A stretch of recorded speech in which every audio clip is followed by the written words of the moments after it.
اللهم صل على سيدنا محمد وعلى آله وأصحابه ومن تبعهم بإحسان إلى يوم الدين اما بعد.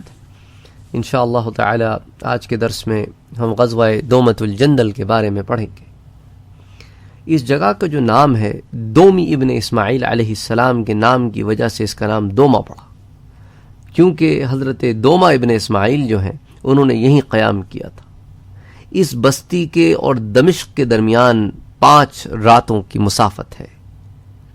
یہ شام کا علاقہ ہے اور ملک شام کی بستیوں میں مدینے سے قریب ترین بستی ہے. اس کے اور مدینے کے درمیان 15 یا 16 رات کے سفر کی مسافت ہے.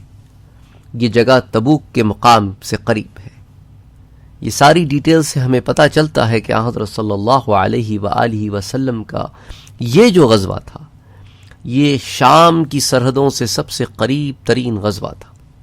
اس لیے اس کو انجام دیتے ہوئے آپ کو بہت کیئرفلی اپنے اس مشن کی طرف موو کرنا پڑا تاکہ شام کو خبر نہ ہو اور وہ بیچ میں انٹرفیئر نہ کرے. اور اس غزوے کی وجہ کیا تھی وہ بھی میں آپ کے سامنے پیش کرتا ہوں. حضرت صلی اللہ علیہ وآلہ وسلم کو اطلاع ملی کہ دومۃ الجندل کے مقام پر مشرکوں نے ایک بڑا لشکر جمع کر رکھا ہے اور ہر گزرنے والے پر ظلم و ستم ڈھاتے ہیں، اور یہ کہ وہ لوگ مدینے کی طرف بڑھنے کا ارادہ کر رہے ہیں. تو حضرت صلی اللہ علیہ وآلہ وسلم نے مسلمانوں کو تیاری کا حکم دیا اور اس کے بعد 1000 مسلمانوں کا لشکر لے کر آپ دومۃ الجندل کی طرف روانہ ہوئے. یہ تو اس کو امام حلبی ام السیر میں بیان کرتے ہیں. اس کے علاوہ اگر آپ دلائل النبوہ میں روایات لیتے ہیں امام بہقی کی تو وہ اس ضمن میں بیان کرتے ہیں کہ آپ صلی اللہ علیہ وآلہ وسلم سے ذکر کیا گیا کہ دومۃ الجندل کی بڑی کثیر جمعیت وہاں پر موجود ہے اور وہ لوگ اس پر ظلم کرتے ہیں جو ان کے پاس سے گزرتا ہے. سامان ایک سے دوسرے شہر منتقل کرنے کا ذریعہ ہے اور وہاں پر ایک مارکیٹ بھی موجود ہے، اور یہ لوگ اپنی ان حرکتوں سے آنے والے وقت میں مدینے کے قریب ہو کر مدینے پر بھی چڑھائی کرنا چاہتے ہیں. یہی وجہ تھی کہ حضرت صلی اللہ علیہ وآلہ وسلم نے 1000 مسلمانوں کے ساتھ اس ڈائریکشن میں جانے کا فیصلہ فرمایا تاکہ ان لوگوں کو ان کے شیطانی ارادوں سے باز رکھا جا سکے. آپ صلی اللہ علیہ وآلہ وسلم رات کو سفر کرتے اور دن میں چھپ جاتے. حضور کے ساتھ ایک رہبر تھا جو بنو عذرا میں سے تھا. اس کے علاوہ اگر آپ دوسری سیرت کی کتابوں کو پڑھیں تو اس میں تھوڑی سی اور انفارمیشن آتی ہے کہ ابھی تک حضرت صلی اللہ علیہ وآلہ وسلم کی جتنی سرگرمیاں تھیں اس ڈائریکشن میں کہ لوگوں کو ادب سکھایا جائے کہ وہ مدینے کی طرف آنکھ نہ اٹھا کے دیکھیں، تو ابھی تک وہ رومن سرحدوں کے قریب ایسی کوئی ایکٹیویٹی ابھی تک نہیں ہوئی تھی. یا تو سینٹر جزیرۃ العرب میں تھی، یا وہ مدینے کے ساؤتھ میں تھی، یا ویسٹ میں تھی، یا تھوڑا بہت نارتھ میں تھی. اتنا شام کے قریبی علاقوں میں ابھی تک کوئی ایسی ایکٹیویٹی پیش نہیں آئی تھی. تو پہلی دفعہ اللہ کے رسول صلی اللہ علیہ وآلہ وسلم کے ساتھ صحابہ نے مملکت روم کے اہم صوبے شام کے سرحدی شہر دومۃ الجندل کا قصد کیا، اور اس کا قصد بھی حضرت صلی اللہ علیہ وآلہ وسلم نے اس لیے کیا کیونکہ وہاں پہ ایک انریسٹ کریٹ ہو گیا تھا. اور چونکہ صحابہ کرام جو تاجر تھے وہ شام کی طرف سفر کرتے تھے تو ان کو بھی یہ خدشہ ہوا کہ اب ہم شام کی طرف جب سفر کریں گے تو ہم پہ حملہ کیا جائے گا، ہمیں لوٹا جائے گا، ہمارا مال چھینا جائے گا اور ہماری جانوں کو خطرہ ہے. علاوہ ازیں جب یہ خبر بھی پہنچ چکی تھی کہ انہوں نے آخرکار تہیہ یہ کر لیا تھا کہ مدینے پر بھی چڑھائی کرنی ہے، تو حضرت صلی اللہ علیہ وآلہ وسلم نے فیصلہ کیا کہ اس سے پہلے کہ وہ کریں ہم ان کو سبق سکھاتے ہیں. تو یہ جو جگہ مدینے سے قریباً 15-16 دنوں کی مسافت پر تھی اور شام سے 5 دنوں کی مسافت پر تھی، تو حضرت صلی اللہ علیہ وآلہ وسلم نے ان رہزنوں اور قزاقوں کو سبق سکھانے کے لیے مدینے سے نکلے. جب آپ مدینے سے نکلے تو آپ کے ساتھ 1000 آدمی تھے، اور آپ نے حضرت سبع رضی اللہ تعالی عنہ بن عرفہ کو مدینے کا عامل بنایا.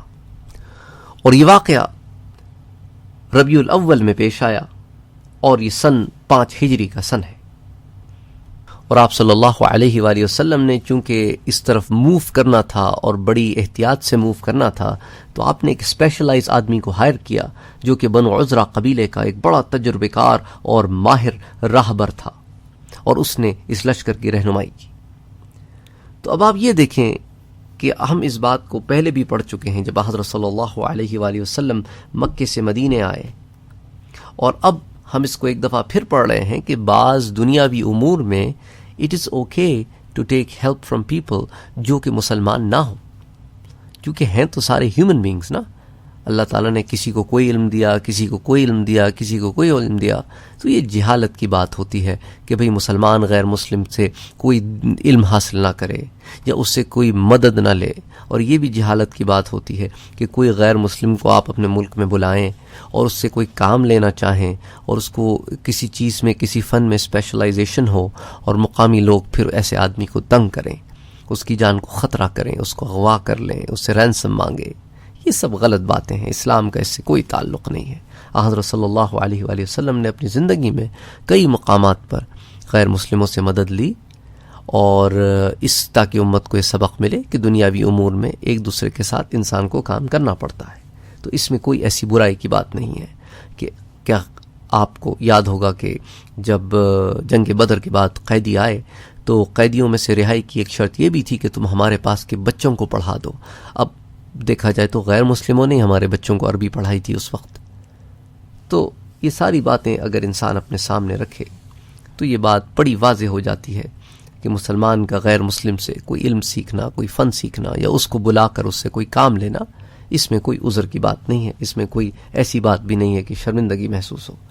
بہرحال حضرت صلی اللہ علیہ وآلہ وسلم اس غزوے کی طرف نکلے۔ جب قریب پہنچے ان کے علاقوں سے تو آپ کا جو راہبر تھا اس نے عرض کیا کہ یا رسول اللہ کچھ دیر یہیں ٹھہرے رہیں، میں آگے جاتا ہوں، وہاں کے حالات معلوم کر کے واپس آتا ہوں۔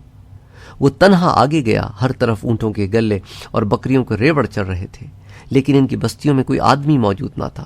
وہ واپس آیا تو حضور کو ہمراہ لے کر آگے بڑھا، جتنے اونٹوں اور بھیڑ بکریوں کو قبضے میں لیا جا سکتا تھا انہیں قبضے میں لیا گیا۔ چند روز وہاں قیام فرمایا گیا۔ اسی اثناء میں مختلف اطراف میں حضرت صلی اللہ علیہ وآلہ وسلم نے اپنے فوجی دستے بھیجے۔ اب یہ حضرت کی اسٹریٹجی تھی کہ ایک ہی جگہ 1000 بندہ جمع کر کے اگر ہم کیمپ آؤٹ کریں تو یہ ایفیکٹو نہیں ہوگا۔ ان کے اوپر روپ ڈالنے کے لیے آپ صلی اللہ علیہ وآلہ وسلم نے اپنے 1000 کے لشکر کو چھوٹے چھوٹے دستوں میں ڈیوائیڈ کیا اور مختلف ڈائریکشن میں ان دستوں کو بھیجا تاکہ جا کے وہ سراغ لگائیں کہ لوگ آخر کہاں گئے ہیں۔ تو چوں چوں جی لشکر ان علاقوں میں پھرتے رہے، ان لوگوں پر اور دھاک جمتی گئی کہ اب مسلمان جو ہیں وہ بڑے ایگریسولی انہیں ڈھونڈ رہے ہیں۔ ایسا نہیں ہوا کہ بس آئے اور چیزیں لی اور واپس چلے گئے، بلکہ آپ وہاں ٹھہرے رہے اور کسی کا سراغ نہ ملا، یعنی کہ وہ لوگ بالکل چھپ گئے، بالکل سامنے آنے کی ان کی ہمت نہ ہوئی۔ البتہ محمد بن مسلمہ رضی اللہ تعالی عنہ نے ایک مرد کو گرفتار کیا اور اس کو حضرت صلی اللہ علیہ وآلہ وسلم کی خدمت میں لے کر آئے۔ جب تک یہ لوگوں نے وہاں قیام کیا، اس شخص کو مسلسل یہ لوگ اسلام قبول کرنے کی دعوت دیتے رہے۔ آخرکار اس نے اسلام قبول کر لیا اور بہت سے اونٹ اور بکریوں کے ریوڑ بطور مال غنیمت مسلمانوں کو ملے، اور اس کے بعد مسلمانوں نے واپس مدینہ کی طرف رخ کیا۔ اور جب ان لوگوں کو حضور کے قریب پہنچنے کی خبر ملی تھی تو اس کو المغازی میں امام واقدی بیان کرتے ہیں اور البدایہ والنہایہ میں حافظ ابن کثیر بیان کرتے ہیں کہ جب ان کو خبر ملی کہ حضرت صلی اللہ علیہ وآلہ وسلم آنے والے ہیں تو وہ پہلے ہی سے فرار ہو گئے، اور یہ خبر وہ جو شخص حضرت صلی اللہ علیہ وآلہ وسلم کی خدمت میں لایا گیا تھا، اس شخص نے کہا کہ آپ لوگ تو آج آئے ہیں، وہ تو کل شام سے فرار ہیں۔ تو ربیع الاول میں آپ نکلے تھے اور ربیع الآخر میں آپ صلی اللہ علیہ وآلہ وسلم 20 ربیع الآخر کو واپس مدینہ طیبہ تشریف لائے۔ انشاءاللہ تعالی اگلے درس میں پھر ہم عینہ ابن حصن کی احسان فراموشی کے واقعے کو ذکر کریں گے۔ وما علینا الا البلاغ۔ اللہم صلی علی سیدنا محمد صلی اللہ علیہ وآلہ وسلم۔